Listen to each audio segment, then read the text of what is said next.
Hello and welcome to yet another classic episode of the Weekend Edition. I'm Dr. Kingori. Our guest for this episode is the immediate former Secretary General of the Kenya University Students Organization. He has also served the Moi University Students Organization in the same capacity.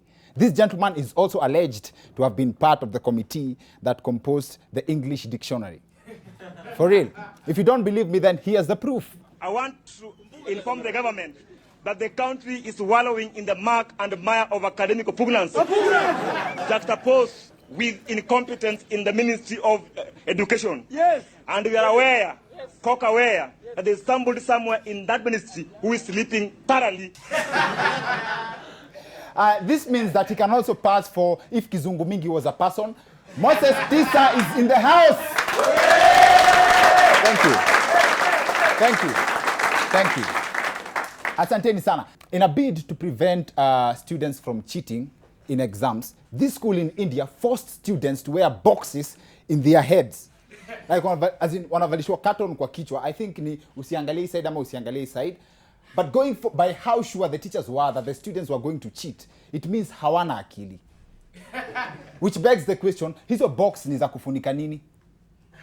For real. To this, the school administration has responded that the boxes were to act as helmets ndio wanafunzi wasiumie wakianguka mtihani.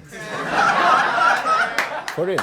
Now, talk of the proverbial kutumia akili kama helmet or vice versa, which is ironical because all Kenyans know that kama helmet ingekuwa inasaidia kufikiria. Kama helmet ingekuwa inasaidia kufikiria, hakuna mtu wa nduthi angewahi kukuambia as in amekubeba alafu customer niangalie kama pande yako kuna gari. That will never happen. In other news, 2 planes got stuck in the mud in the Mandera airstrip this week. Let me say that again. Hii wiki kuna ndege mbili zilikuwa kwa matope kwa airstrip huko Mandera. Can you imagine that as an excuse? Hani naona ni kama nitachelewa kidogo. In fact hata sioni kama nimekwama kwa matope. Na si nilikuwa nafikiria umepanda ndege. Hata mimi nilikuwa nafikiria nimepanda ndege. See, I don't think that sank in very well. As in, I can sense what's going through your head right now. Uko na video tuone.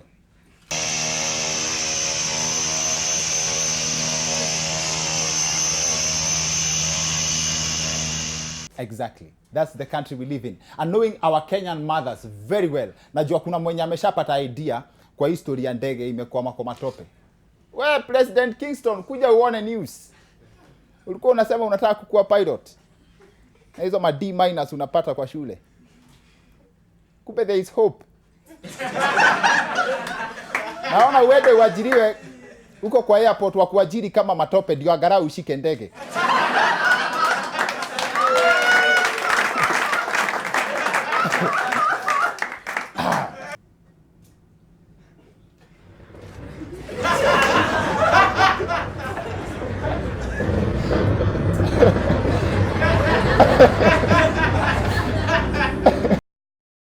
Now, most people have recently been talking about RTA, opposition is dead, and that's since Baba joined Jubilee.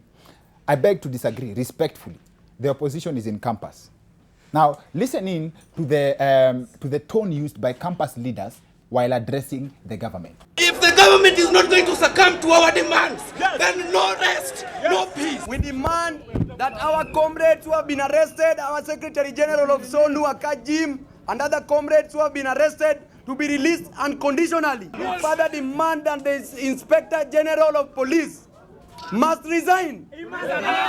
The cowards who have not joined us today, we have done it for them. And tomorrow morning, comrades are going back to rejuvenate. Comrades, power! I want to inform the government that the country is wallowing in the muck and mire of academic oppugnancy. I want to inform the government, I want to demand, na hizo vitu zote yenyewe usema, actually, university is undeniably the headquarters of gangster points. Sio kila mtu lakini, hiyo ni wakiwa kwa TV. Saa zingine mambo hukuwa different on ground. Mam tumetupea.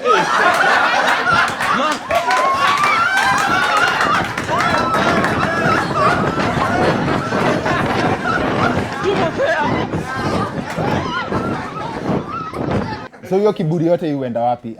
I fail to understand. Now the events that led to this viral clip have been attributed to campus politics, and that makes the subject of our show tonight. Allow me to carry forward Mbwembwe Zote to the second part of the show with the gentleman who has been the center of this concept for the longest time. Mr. Moses Tisa joins me on the second part, on the other end of this break, this short break, and he'll help us break this down even further. See you guys in a bit.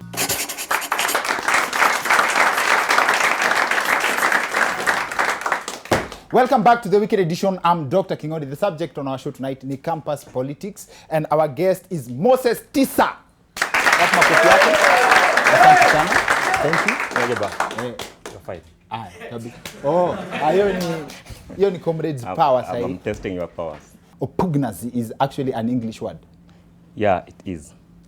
As in, is it a word that ulikuwa unatumia kwa lugha zako za kawaida? Muda niache umeleta oppugnancy kwa job. As in, ama ilikuwa hiyo siku ilikam time ya news? Not, now, let me answer you by giving you the synonym of oppugnancy. Yes. Synonyms. Yes. But allow me to give you two. Yes. One is confusion, another one is discombobulation. So, kwa news ulikuwa na confusion na nini ukaendea oppugnancy? Yes, I chose the one that was that at that time among the synonyms. That the one that fit the situation then. Sawa. I went through your Facebook page. He has served as a Secretary General wa Moi University Student Organization. I went through your Facebook page, nikapata someone anaitwa Kipkoech Cheruyot. His comment was, Tisa, hatukukuja town bwana. Kindly organize another demo. We need to use Moi buses to block this Uganda road for 8 hours. What's the passion your chaos in campus? It wasn't chaos. Actually, they were supposed to go to town because at that time we were demanding the lecturers to come back to school because then there was strike in this country that took 74 days. Yes. So this guy commenting on my page was not even in school in the first place. He was at Tarbo. He was craving in fact, even called, it was at Tarbo. And Tarbo is a place in Wasingishu. Yes, I know Tarbo. In fact, I even sent him fare to come because he's a very active audience when it comes to political mayhem.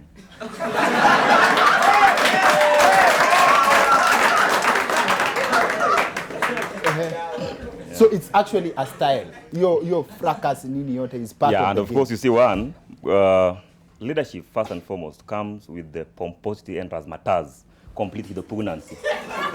Now, when I organized a demo in town, in fact, they organized and then they asked me to lead. If you're a leader, they organize and then they ask me, can you now lead this? This is what you want. Mbele, unapata tear gas top layer. You need not to lead from just lead. You can lead by telling them, please go, I'm coming. Or you go as they follow you. When it comes to the demonstrations that you participated in as a leader, you told me that you have been tortured. Yeah, that happened when I was agitating for the right of students, and I've been doing it, and I'm still doing it. Did you learn from the experience? And I'm still learning. Okay. From the experience. That we were fighting for help at delayed. And you know, Dr. Kingori, help is a corporate salary. So if it delays,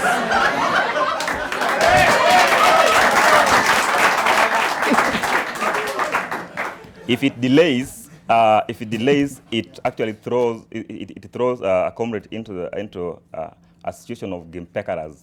You feel like you don't. And a comrade who has 150 or 200 in his pocket or pocket in campus is a rich comrade. A very rich comrade, because how much do you buy this food around in campus? Very cheap. Okay. So then we need that money, and help is our right. It is our right. We should be getting it. In fact, we are lenient to whoever is giving us help because we want them to be bringing the help to school. But you see, we have to apply. We want them to come and tell us, line, get your help. But we are lenient. We are lenient until we have to apply and wait. Now, if you are overweighting, it becomes like Really, are you fighting for somebody's right? So that particular time we were in Eldoret, and the OCPD refused to give me the permit to hold, should I call it demonstration? But let me call it demo. You go ask for permission to demonstrate. That is what they had earlier indicated. Yes. Because they said that we must get a permit. So that I decided, how then should I look for a permit when I'm fighting for my right? There was no need to take a permit. Because what I wanted is something that belongs to me. It's like somebody tells you that for you to go and actually tell your wife to be your wife, you must get a permit. So it didn't sound positive.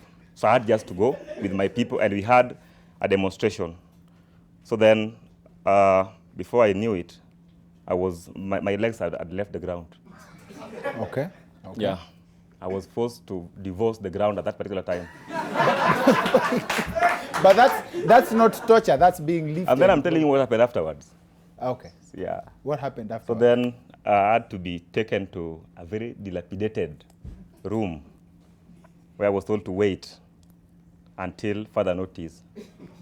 But luckily for me, I got there was a serious engagement between the hands of the police and my cheeks. At a considerable amount of force. That's understandable. Yeah, and, so that is what happened. And then later on in the evening, I went back to school. And at the end of the day, I can assure you, in fact, the following day, people started receiving their money. As a campus student, I'm told that the campaigns are just the same as the political campaigns we see every 5 years in the country. Yeah. The money, the funding, and the propaganda. Yeah. And one of the propaganda tools used is associating a student running for office with administration. Yeah. So you are not supposed to be... Mm-hmm. So I will tell you something. When I ran for Secretary of Moi University, I'm the luckiest. I think I never spent. And I remember I was running to all the campuses, including Upper, of course, branch of Moi University. Yes. So I never spent, but finally, and I've had my competitor was, I think he is still rich, but then he was rich. He was campaigning caravans, in fact, fleet of vehicles was, but I now was walking. I've heard rumors that campus lady don't listen to guys without cars. How did you do it? As you know, I'm very handsome.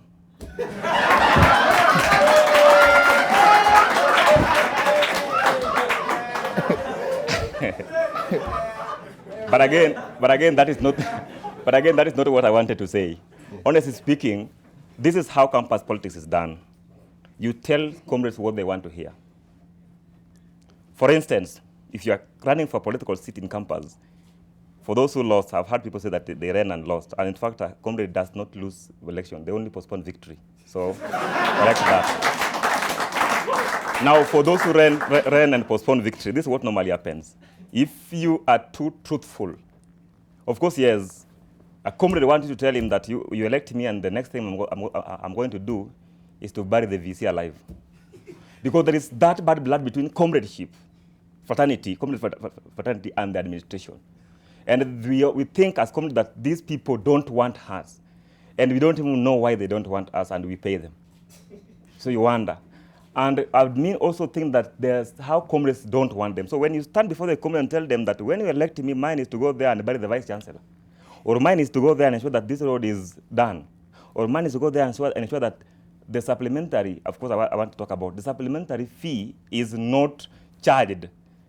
They think that you just get elected and then you walk and do that. That is the language of the comrade. It's like you go back to the constituency and tell Mamboga that you elect me senator, the way I'm going to run for 2022. Yes. And then I'm going to fix this road, which is not my role in Article 96. But then they want you to tell them that. It is the same thing in campus politics. You tell them what they want to hear. Then you ask about being branded names, of being with propaganda. Propaganda was invented in 20th century. And those who came with propaganda wanted us to believe that sometimes you can be able to play with the psychology of a human being and make them think the way you want. Yes. And the person who came up with this, I would remember his name later. Now, when you are actually, when you're a leader in a campus, your role is to ensure that the grievances of the comrades, you forward them to the administration. But again, when comrades again see you going to, when shaking a professor's hand along the not highway, supposed to shake a professor. you are a mole who actually should be taken to a market square and caned thoroughly. That is what they think. This supplementary fee you keep talking about is the fees charged to retake some units, I believe, right? Yeah, it happens when comrades don't fail an exam. Yes. They only differ with the lecturers. Yes. So there's some misunderstanding. So in that context, So basically, I understand. Let's say, for example, let me be the devil's advocate. The administration would raise that fee to encourage more people to perform better in exams, but the student leadership and the student fraternity would like to make failing more affordable. first and foremost, the supplementary fee you're talking about was not even raised by the institutions. It was raised by the Ministry of Education. And actually, we are going to talk about it next week. The Ministry should tell us why they're frustrating us.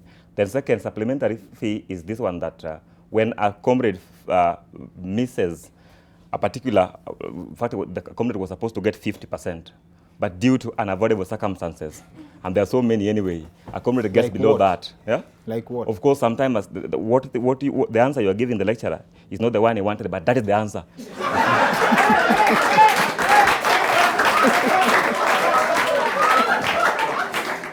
Yeah, so you end up, but again, the universities also coming up, universities as we speak, is coming up with this supplementary fee. They are saying that if they can be able to increase it, now they simply means I think there's conspiracy between the universities and the Ministry of Education. If they increase this, then a comrade will work very hard to please the lecturer with the right answer that they want. It simply means that your answer will not matter, theirs matter. So that is supplementary fee. Okay. Yeah. And how do campus leaders make their money? Because does the administration pay you? Do the students contribute towards the welfare of the student organizations? We are not paid. It is not salary. It is a token of appreciation for a job well done. Okay. You know, representing students' grievances and talking to them when there is problem and listening to them and bridging the gap is not 1 + 1. It's something that is cumbersome, if I have to use that term. But then, the management, of course, like for example, Mo University, there's something called MUSO. So we have got MUSO kitty. And this MUSO kitty, we have our money in that MUSO kitty. And that is where we draw our token of appreciation. There's something else I picked from your Facebook page, and it's a post from April last year. Mm-hmm. And you write, I've written to Amina Mohammed, and I'm sure she'll read my letter before she disappears under the sheets. Most probably, the letter will be captured in the Standard newspaper. If the strike won't be called off before Wednesday, then the country should now prepare for the worst, which will be baked and served by aggrieved comrades. You have the, what do we call it? You have the audacity to threaten the government and to demand stuff from the government. I think someone hacked my account, but then someone hacked my account. But you actually have the confidence to threaten the government. As who? You know, I was not elected by animals.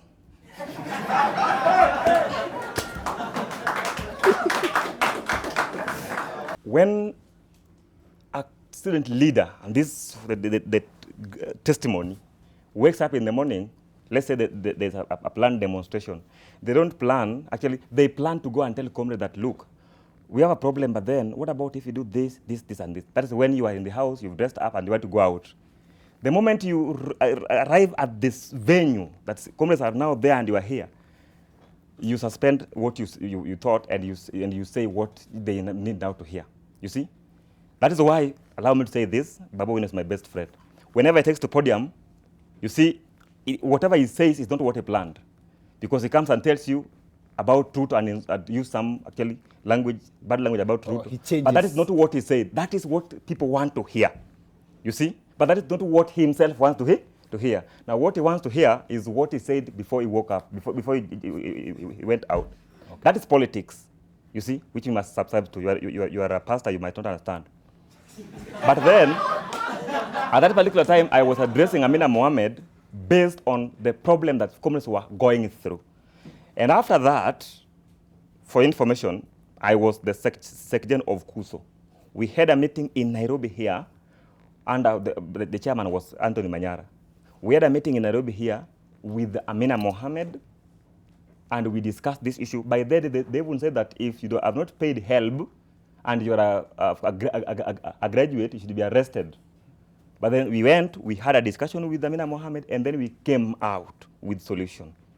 None has been arrested ever since, because we went and sat down with them. It is that letter, those messages, those talks that initiated the meeting that we had with them, and we got the solution. Wapi makofi ya Moses Tisa. Thank you.